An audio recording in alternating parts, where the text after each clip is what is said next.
Hello everyone, in this video we are going to start class 10th Maths NCERT exercise 15.1 solutions। इस exercise के question number 18 तक हम discuss कर चुके हैं और आज करेंगे क्वेश्चन नंबर 19 से। A child has a die whose 6 faces show the letters as given below। वैसे तो जो हम लूडो के अंदर डाइस का यूज करते हैं उसके अंदर क्या लिखे होते हैं 1 to 6 नंबरिंग होती है, लेकिन एक चाइल्ड ने क्या किया, एक ऐसा डाइस चूज किया है जिसके ऊपर लेटर्स लिखे हुए हैं, अल्फाबेट, और कैसे लिखे हुए हैं, एक फेस पे लिखा हुआ है ए, एक पे बी सी डी ई ए।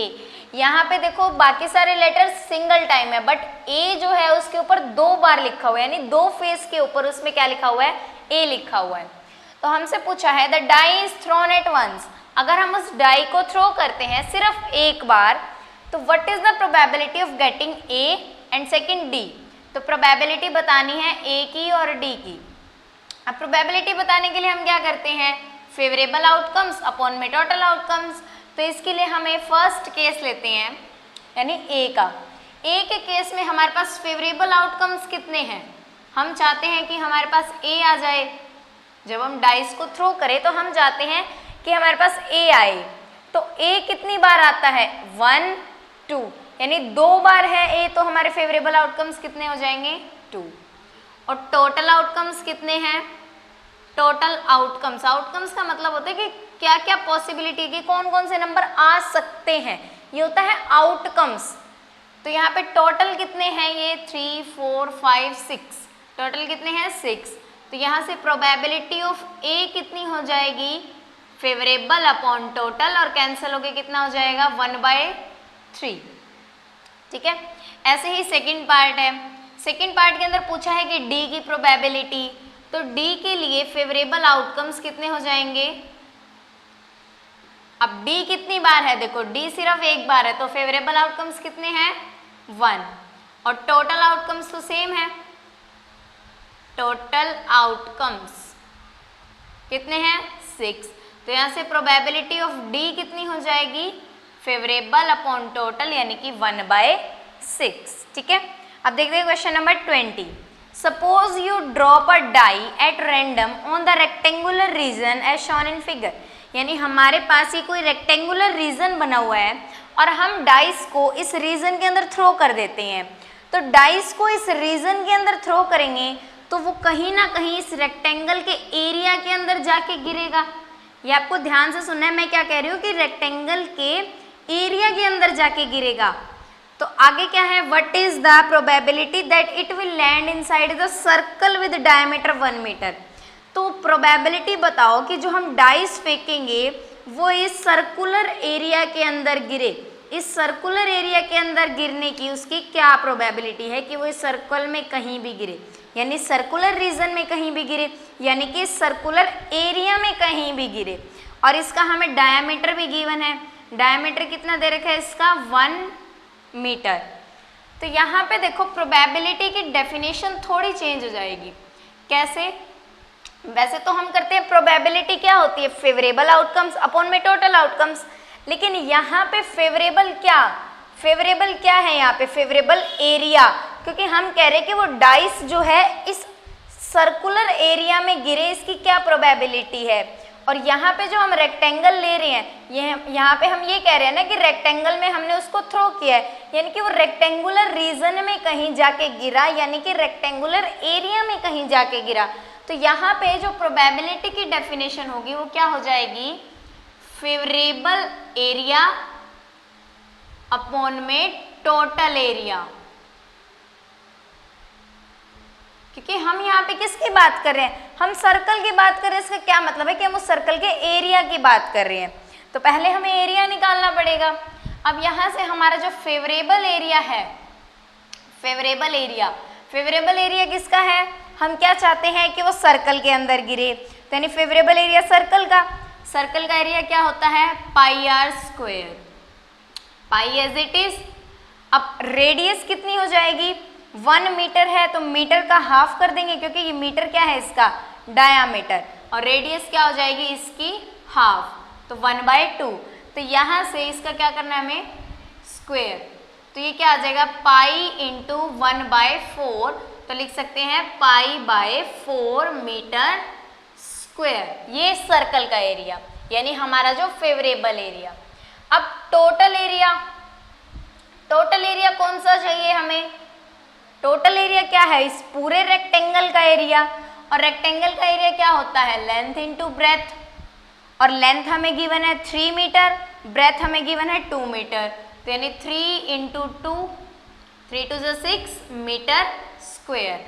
तो यहाँ से हमारी अब जो प्रोबेबिलिटी आएगी वो क्या आएगी? फेवरेबल एरिया यानी कि π/4 इंटू में, क्योंकि अपॉन में लगा रहे हैं इसलिए साथ में आएगा।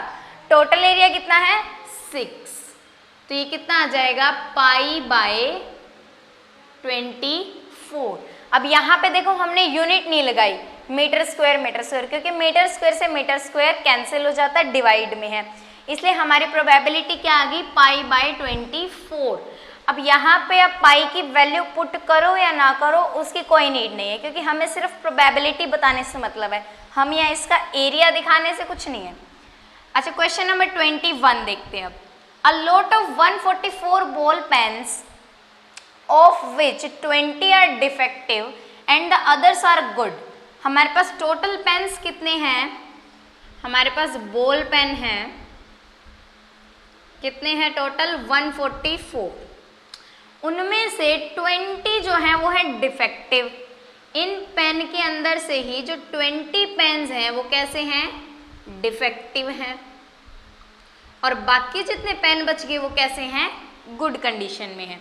बाकी कितने बच जाएंगे? 144 में से अगर 20 डिफेक्टिव हैं तो कितने बचेंगे यहाँ से?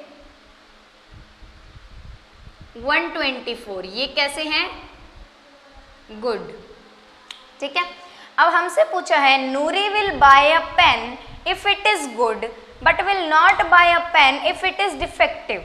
यानी नूरी है, अगर वो पेन गुड कंडीशन में है तो वो उसको बाय कर लेगी, अदरवाइज नहीं करेगी। यानी अगर डिफेक्टिव होता है तो वो पेन नहीं लेगी। तो वो कितने पेन लेगी? सिर्फ 124 पेन में से कोई एक पेन लेगी। तो shopkeeper draws 1 pen at random and gives it to her. Shopkeeper एक पेन निकालता है रैंडमली 144 में से और उसको दे देता है। तो what is the probability that she will buy it? क्या प्रोबेबिलिटी है कि वो उसको ले लेगी? तो वो कौन से पेन लेगी? देखो हमसे कहा है शी विल बाय इट, तो वो कौन से पेन को बाय करना प्रेफर करेगी? जो पेन गुड है। तो यानी कि फर्स्ट केस के अंदर हमारे जो फेवरेबल आउटकम्स हैं वो कितने हैं? फेवरेबल आउटकम्स कितने हैं? 124 हैं, कि वो अच्छे पेन को लेगी, इसलिए 124 पेन अच्छे हैं। यानी अगर इन 124 में से कोई पेन निकला तो वो ले लेगी उसको, इसीलिए फेवरेबल आउटकम्स कितने हो गए? 124। अब टोटल आउटकम्स की बात करें तो टोटल आउटकम्स कितने हो जाएंगे? अब वहाँ पे जहाँ से शॉपकीपर इसको निकाल के दे रहा है पेन, उसके अंदर तो 144 पेन्स हैं, तो यानी कि टोटल आउटकम्स तो कितने हो गए? 144। तो यहाँ से probability of that she will buy it, कि वो उसको खरीद लेगी, क्योंकि खरीदेगी तो वही पेन ना जो अच्छे हैं, इसलिए उसके खरीदने की प्रोबेबिलिटी क्या हो जाएगी? 124 अपॉन 144। कैंसिल करेंगे इसको, 2 6 12, 2 2 4, 2 7 14, 2 2 4, 2 3 6, 1 2 3 6, 2 6 12। तो यहाँ से प्रोबेबिलिटी कितनी आ गई? 31 अपॉन 36। अब सेकंड है that she will not buy it, और क्या प्रोबेबिलिटी है कि वो उसको नहीं खरीदेगी? तो वो कौन से पेन नहीं खरीदेगी? जो डिफेक्टिव होंगे। यानी इस केस के अंदर हमारा जो फेवरेबल आउटकम्स हो जाएंगे वो कितने होंगे? 20, क्योंकि कौन से पेन डिफेक्टिव हैं? 20 पेन्स। ठीक है, तो इसलिए वो जो 20 पेन में से अगर कोई पेन निकल जाता है तो वो उसको नहीं लेगी। तो टोटल आउटकम्स तो सेम ही रहेंगे 144, क्योंकि वो उसी पेन के बॉक्स में से या लॉट में से निकाल के दे रहा है उसको। तो यहाँ से probability of she will not buy it,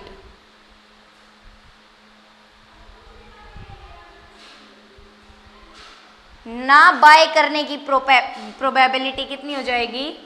favourable. अब फेवरेबल क्या है? 20 अपॉन में टोटल कितने हैं? 144। कैंसिल कर देते हैं इसको, 2 10 और ये जाएगा 2 7 2 2 5 जा 10, 2 3 जा 6, ये आ जाएगी 5/36। ठीक है। अब देखते हैं question number 22। Refer to the example number 13, complete the following table. अब एग्जाम्पल 13 में हमने क्या किया था, अगर आपने इंट्रोडक्शन वीडियो देखी होगी तो आपको पता होगा। एग्जाम्पल 13 में हमने क्या किया था, 2 डाइस थे हमारे पास और उन दोनों डाइस को हमने एक साथ फेंका था। यानी 2 डाइस को जब हम एक साथ ड्रॉ करेंगे, अगर मान लो हमारे पास ये 2 डाइस हैं, इन दोनों डाइस को अगर मैं एक साथ थ्रो करती हूं तब जो नंबर ऑफ पॉसिबल आउटकम्स है वो चेंज होते हैं। कैसे, अगर मैं इस डाइस को अकेले थ्रो कर देती तो इसके ऊपर क्या आ सकता था, या तो 1 आता या 2 3 4 5 6, बस यही आते। इस डाइस को भी अगर मैं अकेले थ्रो करूं तो क्या आ सकता है, 1 2 3 4 5 और 6, यही नंबर आ सकते हैं। लेकिन अगर मैं इन दोनों को इकट्ठे थ्रो कर दूं, यानी इकट्ठे अगर मैं फेंकती हूं तो क्या हो सकता है कि मान लो एक डाइस के ऊपर तो आ जाए 1, दूसरे डाइस पे आ जाए 2, एक डाइस पे आ जाए 3, एक डाइस पे आ जाए 6, किसी डाइस पे आ जाए 4, किसी पे आ जाए 5, किसी डाइस पे आ जाए 6, किसी पे आ जाए 3। तो यानी कि हर डाइस पे देखो चेंज हो रहे हैं। अब यहाँ पे तो हमें पता था कि 6 ही आउटकम्स आएंगे, बट यहाँ पे तो आउटकम्स काफ़ी सारे बन रहे हैं। तो जब आपके पास ऐसा कोई केस हो कि आपको 2 चीज़ों को इकट्ठे थ्रो करना हो, चाहे 2 कॉइन्स हो या फिर 2 डाइस हो, तो वहाँ पे हम कैसे आउटकम्स निकालते हैं, ये देखो। जहाँ पर हमें 2 चीज़ों को थ्रो करना होता है वहाँ हम क्या करते हैं, ये तो हमने ले लिया फर्स्ट डाइस, ठीक। यहाँ हम बना लेते हैं सेकेंड डाइस,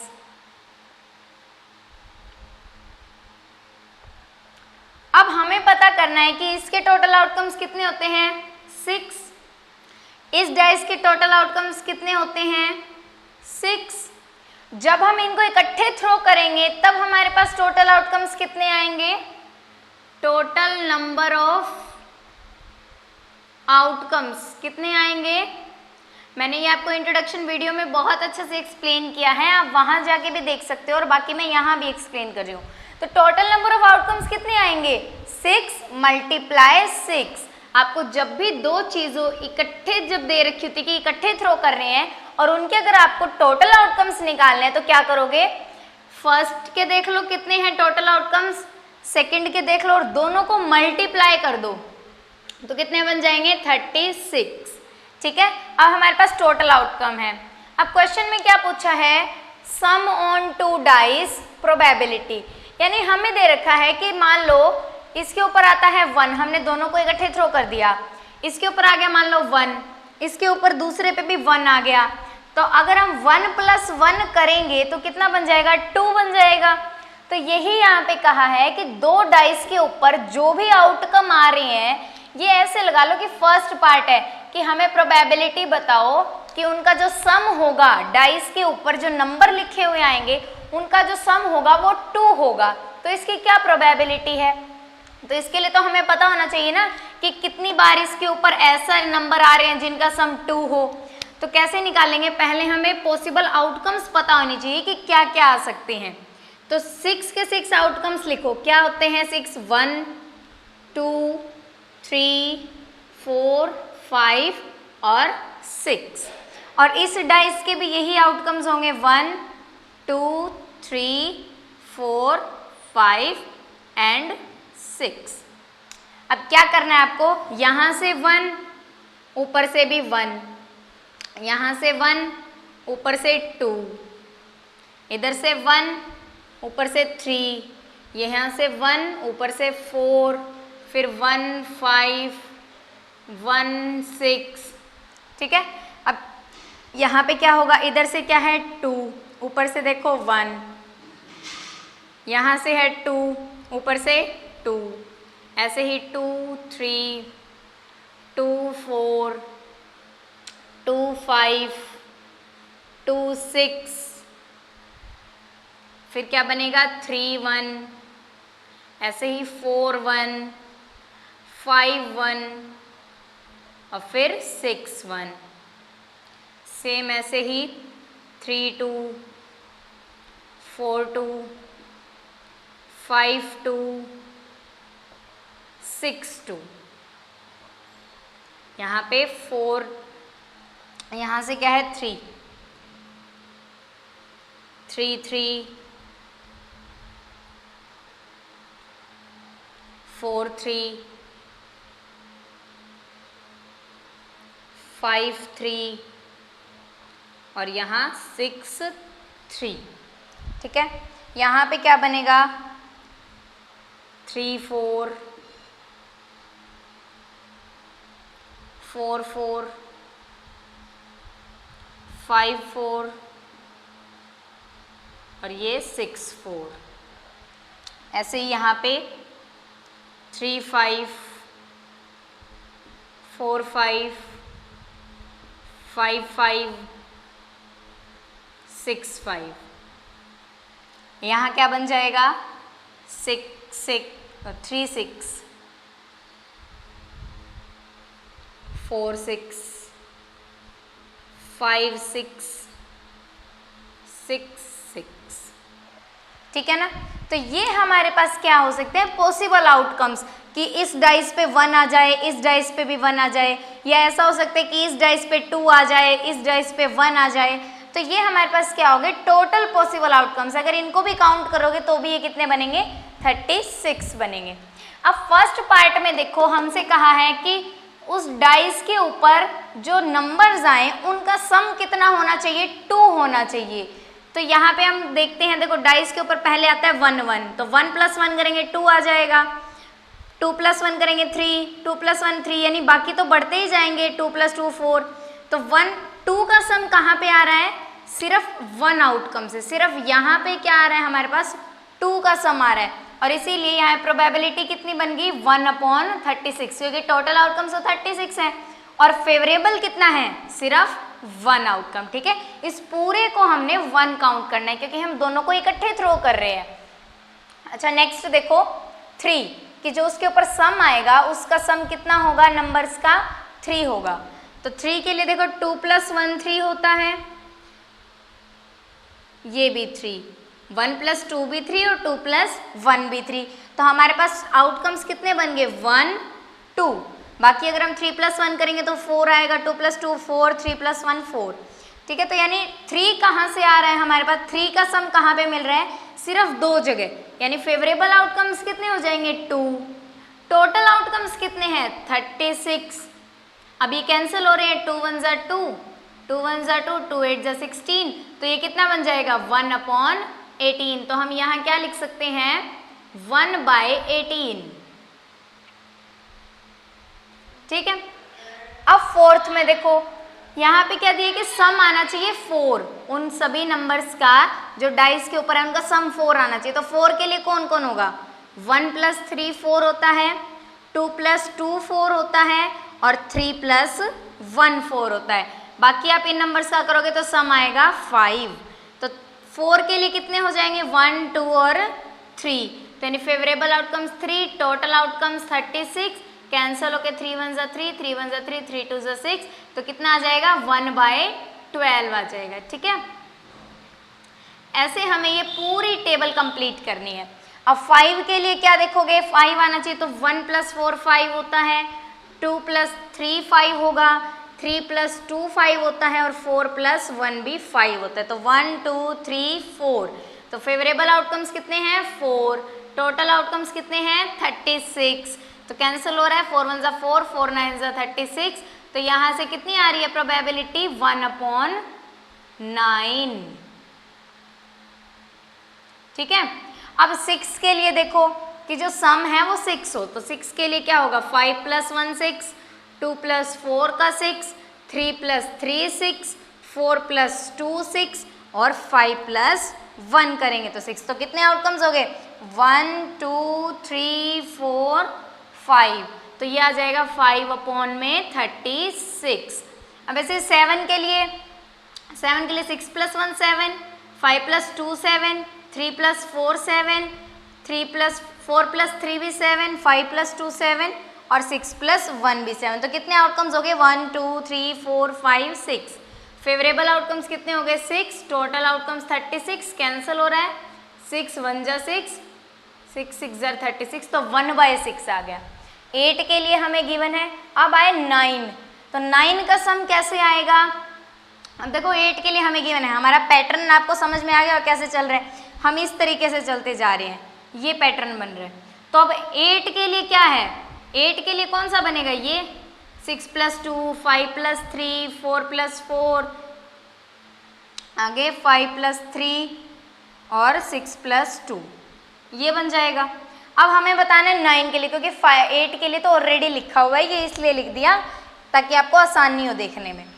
तो 9 के लिए कौन से बनेंगे, 6 प्लस 3 9, 5 प्लस 4 9, 5 प्लस 4 भी 9 और 6 प्लस 3 भी 9, ठीक है। तो कितने हो गए 1 2 3 एंड 4, तो ये कितना हो जाएगा 4/36, कैंसल होके आ जाएगा 1/9। अब 10 के लिए देखो 10 का सम किससे आएगा, 10 का सम किससे आ सकता है, हमारे पास 6 प्लस 4 करे तो 10 आ सकता है, 5 प्लस 5 से 10 आ सकता है और 6 प्लस 4 से 10। तो कितने हो गए आउटकम्स फेवरेबल 3/36, तो कैंसिल हो कितना आ जाएगा 1/12। अब आना चाहिए सम 11, तो 11 कब कब आएगा, जब 5 और 6 आए या फिर 6 और 5 आ जाए। तो फेवरेबल आउटकम्स हो गए 2 अपॉन में टोटल है 36, ये भी कैंसिल हो कितना आ जाएगा 1/18। और 12 के लिए हमें गिवन है, 12 का सम कब आता है, जब हम 6 प्लस 6 करते हैं यानी 1/36। तो इस तरीके से आपको पता होना चाहिए कि जब हम 2 डाइस को थ्रो कर रहे हैं तो ऐसा नहीं है कि आप इसको फेवरेबल मान लोगे कि सम 2 आ रहा है, तो यानी कि हमारे पास फेवरेबल आउटकम कितना है 2 है और टोटल आउटकम हमारे पास 6 होते हैं डाइस पे, नहीं। फिर आपको क्या करना है, ये टेबल बनानी पड़ेगी कंप्लीट, आपको उसके आउटकम्स निकालने पड़ेंगे, फिर आपको देखना है कि किसका आउटकम ज़्यादा है या किसका कम है, ठीक है। अब इसका सेकंड पार्ट में देखो, a student argues that there are 11 possible outcomes 2 3 4 5 6 7 8 9 and 12। अभी जैसे मैंने बताया कि एक स्टूडेंट कहता है कि यहाँ पे तो 11 पॉसिबल आउटकम्स है कि 2 का सम आ सकता है, 3 का सम आ सकता है, 4 का, 5 का, 6 का, 7 का। तो इस हिसाब से तो इनको उसने क्या मान लिया, आउटकम्स मान लिया, बट ये आउटकम्स नहीं है, ये तो क्या है, इवेंट है। इवेंट है कि 2 का सम आ सकता है, 2 का सम कौन कौन से आउटकम्स में आता है, इस आउटकम में। 3 का सम कौन कौन से आउटकम्स में आता है, 2 या 1 में, या फिर 2 या 1 या 2 में। तो यानी कि 3 का सम लाने के लिए हमारे पास 2 आउटकम्स बनते हैं, 4 के सम के लिए हमारे पास 3 आउटकम्स बनते हैं, फेवरेबल आउटकम्स। तो यानी कि देयरफॉर जो ये स्टूडेंट कह रहा है कि जो ये स्टूडेंट कहते हैं कि therefore each of them has a probability 1/11। Student का मानना है कि ये जो है 11 आउटकम्स हैं, तो इन सब की प्रोबेबिलिटी क्या हो जानी चाहिए 1/11। तो क्या आप इस स्टेटमेंट से एग्री करते हैं, तो हमारा आंसर क्या होगा, नो, हम एग्री नहीं करते।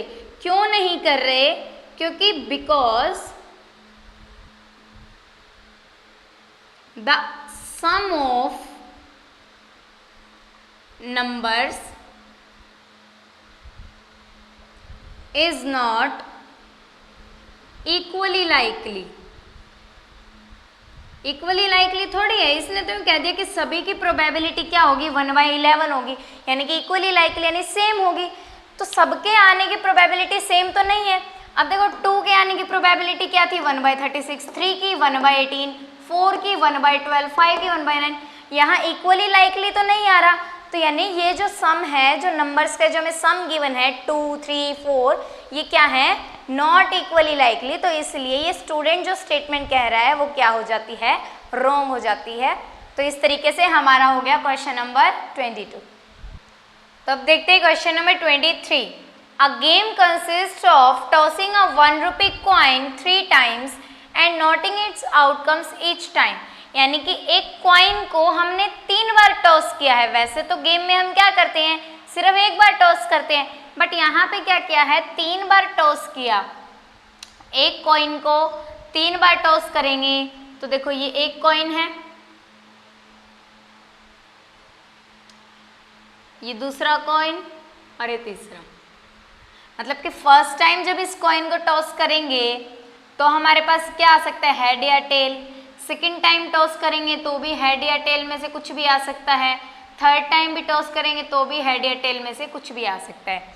अब आपको एक बात याद रखनी है, कभी भी अगर ऐसा आ जाए कि अ कॉइन इज टॉस्ड 3 टाइम्स, या तो वो कहता है कि हमने एक ही कॉइन को 3 बार टॉस किया, या फिर वो कह दे कि हमने 3 कॉइन को इकट्ठे टॉस किया, तो दोनों बात सेम ही होती हैं। हम इसके अंदर क्या करते हैं, दोनों को सेम कंसीडर करते हैं और जो आउटकम्स निकलते हैं वो भी सेम ही होते हैं। तो इसलिए हम यहाँ पे आपको इजीली समझ में आ जाए तो क्या करेंगे यहाँ पे कि हमने क्या किया, 3 कॉइन्स को इकट्ठे टॉस किया, ठीक है। एक कॉइन को 3 बार टॉस करो, या फिर ये कह दो कि 3 कॉइन को इकट्ठे टॉस किया, तो उसमें एक ही बात है और जो पॉसिबल आउटकम्स बनेंगे वो सेम बनेंगे। तो यहाँ पे जो पॉसिबल आउटकम्स बनेंगे वो क्या क्या बनेंगे, अगर आप 3 कॉइन्स को टॉस कर रहे हो तो ऐसा हो सकता है कि तीनों कॉइन्स के ऊपर हेड हेड हेड आ जाए, ठीक है। ऐसा हो सकता है कि तीनों कॉइन्स पे टेल आ जाए। ऐसा हो सकता है कि पहले 2 पे हेड आ जाए फिर टेल आ जाए। ये हो सकता है कि फर्स्ट पे हेड आ जाए बाकी 2 पे टेल आ जाए। या फिर ऐसा हो सकता है पहले हेड आ जाए फिर टेल आ जाए फिर हेड आ जाए, मतलब फर्स्ट पे हेड फिर टेल, सेकंड पे हेड आ जाए। या फिर क्या होगा, पहले 2 पे टेल आ जाए फिर हेड आ जाए, या पहले पे टेल आ जाए दोनों पे हेड आ जाए, या फिर फर्स्ट पे टेल आ जाए सेकंड में हेड और थर्ड पे फिर से टेल आ जाए। तो यहाँ से पॉसिबल आउटकम्स कितने बन गए, 8 बने। और हमें कैसे पता लगा कि यहाँ पे 8 ही बनेंगे, total number of possible outcomes कैसे निकालते होते हैं, total number of possible outcomes कैसे निकलते हैं, क्या करो, सभी के आउटकम्स की मल्टीप्लाई। एक कॉइन में कितने आउटकम्स होंगे, हेड टेल 2 आउटकम्स, इस कॉइन में भी 2 और इस कॉइन में भी 2, तो टोटल कितने बन जाएंगे, 8 आउटकम्स, ठीक है। अब हमसे कहा है Hanif wins if all the tosses give the same result, that is 3 head and 3 tail. Hanif क्या है, हानिफ गेम को जीत जाएगा अगर क्या हो, या तो तीनों हेड आ जाएं या फिर तीनों टेल आ जाएं, तो हानिफ उस टॉस को जीत जाएगा। अदरवाइज लूज द गेम, यानी कि अगर ये तीनों नहीं आए तो यानी कि पहली टर्न उसकी नहीं आएगी, क्योंकि जो टॉस जीतता है वो पहली टर्न खेलता है गेम के अंदर। तो वो कह रहा है कि अगर तीनों पे सेम आउटकम क्या हो सकता है, या तो तीनों हेड हो या तीनों टेल हो। अगर तीनों हेड या तीनों टेल आ रहे हैं तो वो जीत जाएगा। बट अगर ये नहीं आ रहे तो कौन आएगा, बाकी जो 6 आउटकम्स बच गए। तो बाकी 6 आउटकम्स आते हैं तो वो क्या करता है, गेम को हार जाएगा या फिर टॉस को हार जाएगा। तो what is the probability that Hanif will lose the game, तो उसके लूज करने की प्रोबेबिलिटी कितनी होगी, लूज करने की प्रोबेबिलिटी के लिए उसके पास फेवरेबल आउटकम्स कितने होंगे, फेवरेबल आउटकम्स कितने हो जाएंगे, ये 6 आउटकम्स, क्योंकि ये 6 आएंगे तो वो हारेगा गेम को, तो यानी 6। और टोटल आउटकम्स कितने हैं, 8। अभी निकाल लिया हमने, टोटल आउटकम्स 8 है। तो probability of losing the game को हारने की प्रोबेबिलिटी कितनी है, कैसे निकालेंगे, फेवरेबल अपॉन में टोटल, कैंसिल हो रही है, 2 3 ज़ा 6, 2 4 ज़ा 8, तो यह आ जाएगा 3/4, ठीक है। तो ऐसे हो गया हमारा क्वेश्चन नंबर 23। अब करते हैं 24 में क्या है, अ डाइस इज थ्रोन ट्वाइस, यानी यहाँ पे भी क्या दिया है, एक डाइस को हमने 2 बार टॉस किया, तो एक डाइस को 2 बार हम थ्रो करें या फिर हम 2 डाइस को इकट्ठे थ्रो करें, तो बात एक ही है, हमें उसको एक ही कंसीडर करना है। तो इसीलिए जैसे हमने अभी पीछे क्वेश्चन में किया था, क्वेश्चन नंबर 22 में हमने क्या किया था, आउटकम्स निकाले थे जब हम 2 डाइस को थ्रो करते हैं, तो वही आउटकम्स मैंने यहाँ पे लिखे हैं, ठीक है। तो ये पॉसिबल आउटकम्स आते हैं जब हम डाइस को थ्रो करते हैं या 2 डाइस को थ्रो करते हैं। अब हमसे पूछा है what is the probability that 5 will not come up either times. हमसे पूछा है कि जब हम इन डाइस को थ्रो करें तो वो प्रोबेबिलिटी बताओ कि 5 किसी भी डाइस के ऊपर ना आए। जैसे यहाँ पे 1 1 है तो यहाँ पे 5 तो नहीं आया, एक डाइस के ऊपर 1 आ गया, दूसरे पे भी 1 आ गया, 5 तो नहीं आया इसके ऊपर, तो वही प्रोबेबिलिटी पूछिए कि 5 will not come up either times, एक भी बार 5 किसी के भी डाइस के ऊपर ना आए, तो वो प्रोबेबिलिटी, तो वो कितने होंगे 1 2 3 4, इसको नहीं काउंट करेंगे क्योंकि यहाँ पे 5 आ रहा है, 5 6 7 8 9, ये भी नहीं करेंगे, 10 11 12 13 14, इसको छोड़ देंगे, 15 16 17 18 19 और 20। अब ये पूरी लाइन में देखो 5 5 5 5 है तो इनको छोड़ दिया, 21 22 23 24 ये छोड़ देंगे, अरे 25, तो हमारे पास फेवरेबल आउटकम्स कितने हो गए 25। और टोटल नंबर ऑफ आउटकम्स कैसे निकालेंगे, टोटल आउटकम्स 6 मल्टीप्लाई 6, क्योंकि एक डाइस के आउटकम होते हैं 6, दूसरे के भी 6, तो मल्टीप्लाई करके कितने आ जाएंगे 36। तो यहां से प्रोबेबिलिटी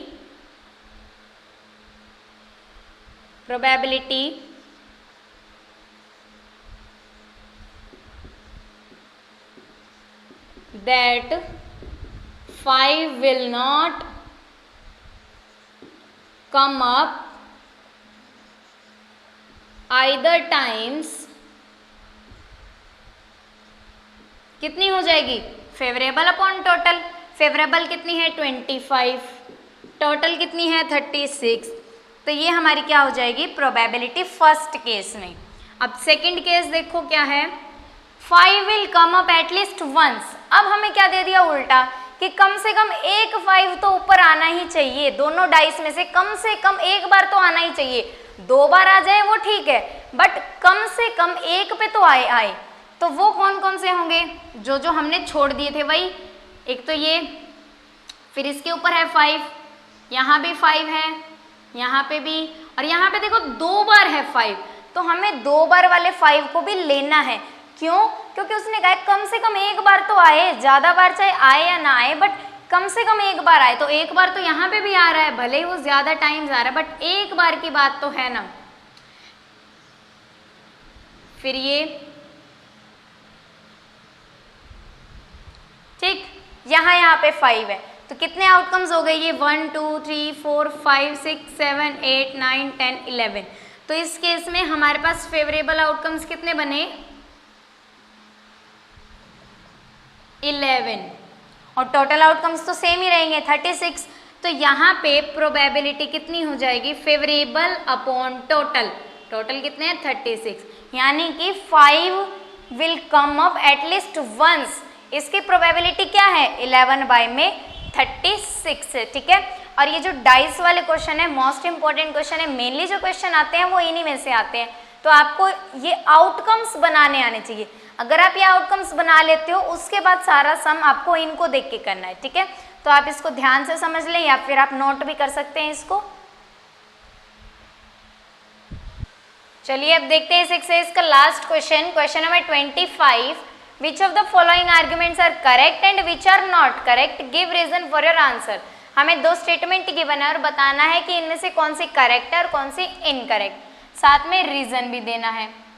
तो फर्स्ट स्टेटमेंट देखो, if 2 coins are tossed simultaneously there are 3 possible outcomes, 2 head 2 tail and 1 of each। एक बात बताओ, जब भी हम 2 coins को इकट्ठे टॉस करेंगे तो हमारे पास कितने आउटकम्स आने चाहिए 4 आने चाहिए। जब भी हम 2 coins are tossed, यहाँ पे लिख लेते हैं when 2 coins are tossed, total number of outcomes कितने होंगे,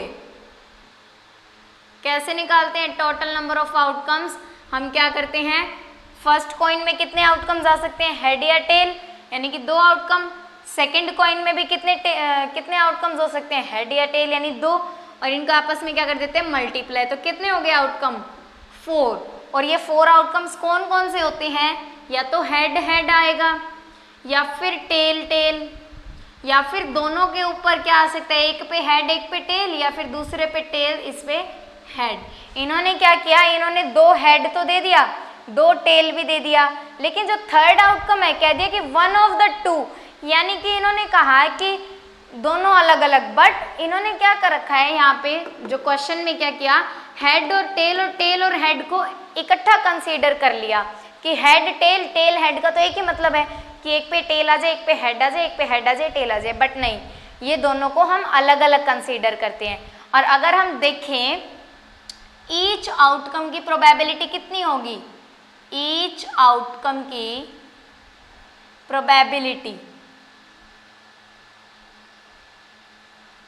प्रोबेबिलिटी ऑफ ईच आउटकम कितनी हो जाएगी, हर एक आउटकम की प्रोबेबिलिटी, अगर मैं हेड की प्रोबेबिलिटी देखूं तो कितनी होगी 1/, में टोटल आउटकम्स कितने 4। अगर मैं देखूं टेल की प्रोबेबिलिटी तो इसकी प्रोबेबिलिटी भी कितनी होगी 1/4, हेड टेल की भी 1/4 और टेल हेड की भी 1/4, बट क्वेश्चन में गिवन है 1/3। तो इसीलिए हमारी ये जो स्टेटमेंट है फर्स्ट वाली, ये क्या है, इनकरेक्ट है। और इसका रीजन मैंने आपको दे दिया, तो रीजन में आप ये लिख सकते हो, ठीक है। अब सेकंड पार्ट देखो, सेकंड में कहा है if a die is thrown there are 2 possible outcomes, an odd number और एन इवन नंबर। अगर हम एक डाइस को थ्रो करते हैं तो 2 ही आउटकम्स हैं, या तो वो ऑड होगा नंबर या फिर इवन होगा।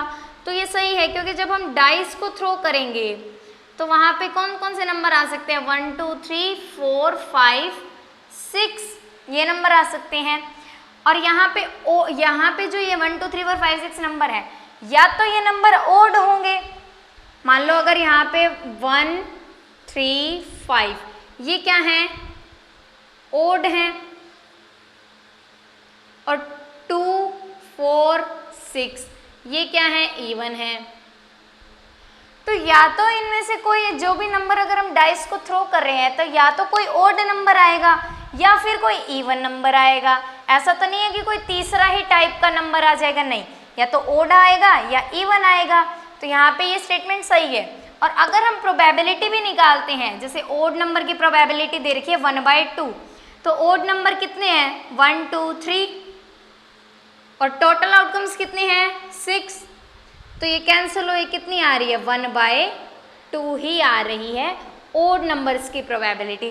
तो इस वजह से ये स्टेटमेंट क्या है, करेक्ट, ठीक है। तो ये थे हमारे एक्सरसाइज 15.1 के सॉल्यूशंस, और नेक्स्ट वीडियो में हम करेंगे एक्सरसाइज 15.2 के सॉल्यूशंस। Thank you.